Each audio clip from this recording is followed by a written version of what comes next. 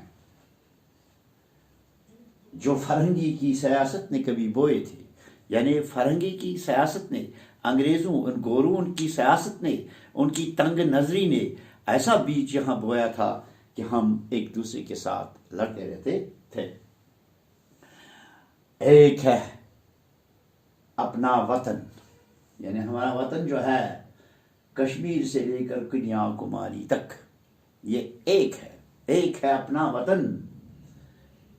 ایک زمین بھی ایک ہے، اور ایک ہے ہم، یعنی ہم سب ایک ہیں. ایک ہے فکر اور عمل، ایک یقین، ایک ہے ہم. یعنی ایک ہماری فکر بھی ہے، یعنی ہماری سوچ بھی ایک ہی ہے، اور ہماری عمل جو ہے، کام کرنے کا عمل جو ہے وہ بھی ایک ہی ہے، اور اس لیے ہم ایک ہیں. کون کہتا ہے کہ ہم ایک نہیں ہیں؟ ایک ہے ہم. کون یہ کہتا ہے؟ چیلنج دیتا ہے شاعر ان دشمنوں کو کہ آپ میں سے اگر کوئی ہے کہ ہم ایک نہیں ہیں، کون ہے؟ کون کہتا ہے کہ ہم ایک نہیں ہیں؟ ہم ایک ہیں. تو یہ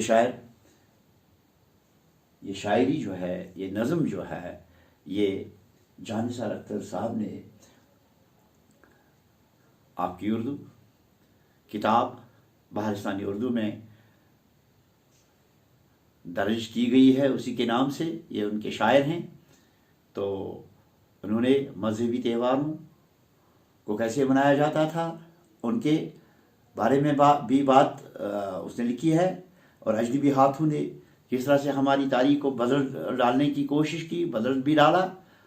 اور ہماری ملک کی تاریخ کیا رہی ہے اس کے بارے میں ہم نے پڑھا.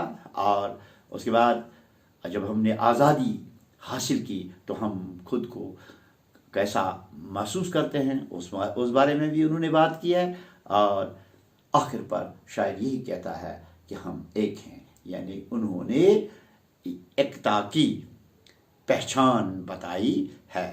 جیسے کہ یہاں پر اس نے کہا ہے ایک ہے اپنا وطن، ایک زمین، ایک ہے ہم، ایک ہے فکر اور عمل، ایک یقین، ایک ہے ہم. تو پیارے بچوں، اسی کے ساتھ ساتھ ہم نے اس نظم میں ماضی، حال اور مستقبل کو بھی جانا. ماضی وہ زمانہ ہے جو گزرا ہوا زمانہ ہوتا ہے. جیسے آپ کبھی کبھی بولتے ہو نا، گزرا ہوا زمانہ آتا نہیں دوبارہ، حافظ خدا تمہارا. یعنی پاسٹ از گان اینڈ گان فار ایور. اس طرح سے حال، پریزنٹ، یعنی جو اس وقت ہم بات کرتے ہیں، جو بھی کام آپ کرتے ہو، اس وقت کرتے ہو، اس کو ہم پریزنٹ کہتے ہیں، آج جو کرتے ہیں. اس طرح سے مستقبل یعنی آنے والا وقت جو ہوگا، آنے والے وقت کے بارے میں بھی انہوں نے ٹچ کیا ہے. تو پیارے بچوں، ہم نے اس نظم میں ان تینوں زمانوں کو، یعنی زمانہ حال، زمانہ ماضی اور زمانہ مستقبل کو بھی سمجھا. تو انشاءاللہ کل ہم اس کے آگے پڑھنے کی کوشش کریں گے. اور شاعر نے ہمیں یہ بھی بتا دیا ہے کہ ہمارا وطن جو ہے وہ سب سے پیارا وطن ہے۔ اسی کے ساتھ ہم آپ سے رخصت ہونے جا رہے ہیں، تو انشاءاللہ میرے بچوں اس کے آگے ہم کل اسی سبق کے سوالات جو ہیں، اس کے جوابات جو ہیں، لفظ جو ہیں، ان کے معنی جو ہیں، ان کو ہم پڑھیں گے، لکھیں گے اور ان کو سمجھنے کی کوشش کریں گے۔